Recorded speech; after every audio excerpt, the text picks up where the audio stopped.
বিভিন্ন মসজিদ, বিভিন্ন মাদ্রাসার ইমাম সাহেবরা, খতিব সাহেবরা, মুয়াজ্জিম সাহেবরা, আমরা এই সম্মানী মানুষগুলোর জন্য ইনশাআল্লাহ বিএনপি সরকার গঠন করলে পর্যায়ক্রমিকভাবে সারা দেশে বিভিন্ন মসজিদ মাদ্রাসার ইমাম সাহেব, খতিব সাহেব যারা আছেন, মুয়াজ্জিম সাহেব আছেন, তাদেরকে আমরা সম্মানী দিতে চাই সরকারের পক্ষ থেকে, যাতে করে তারা সম্মানের সাথে জীবন যাপন করতে পারেন। শুধু তাই নয়, একই সাথে আমরা তাদেরকে বিভিন্ন রকম ট্রেনিং দিব, যাতে করে তারা ভালোভাবে জীবন যাপন করতে পারেন।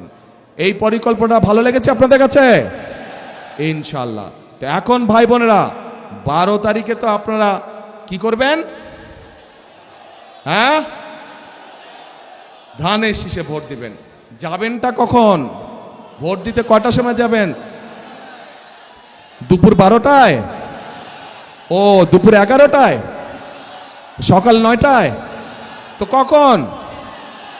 হ্যাঁ, তাহাজ্জুদের নামাজ পড়তে উঠবেন ওই দিন, আল্লাহর কাছে রহমত চাইবেন যে যাতে সারা দেশের ধানের শীষ জয়যুক্ত হতে পারে, এই রহমত চাইবেন আল্লাহর কাছে।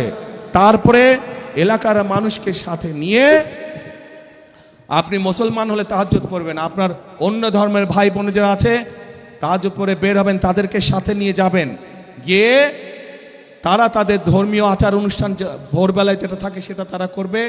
পাশে আপনারা মুসলমান যারা ফজরের জামাত আদায় করবেন, যার যার যেই ভোট কেন্দ্র, ভোট কেন্দ্রের সামনে, ঠিক আছে? করে লাইন দিয়ে দাঁড়াবেন, ভোট শুরু হবে, সাথে সাথে ভোট দেওয়া ইনশাল্লাহ শুরু করবেন। কিন্তু ভোট দিয়ে সাথে সাথে চলে আসলে চলবে না, কি করা লাগবে? থাকতে হবে, কড়ায় গন্ডায় বুঝে নিয়ে আসতে হবে। কেন এই কথাটা বললাম? বহু বছর হয়ে গেছে আমরা তো ভোট দেবার সুযোগ পাইনি, তাই না?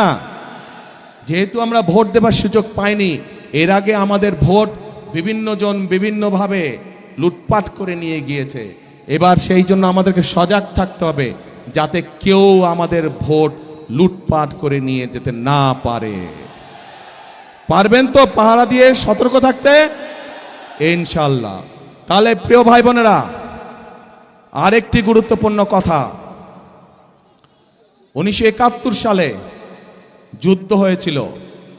এখানে যারা ইয়াং আছেন তারা, আপনারা তরুণ যুবক যারা আছেন তারা আপনারা বইয়ে খাতায় পড়েছেন, মুরব্বী যারা আছেন, আমাদের বয়সী যারা আছেন তারা দেখেছেন বা জানেন, সেই যুদ্ধে দেশের স্বাধীনতা অর্জিত হয়েছিল।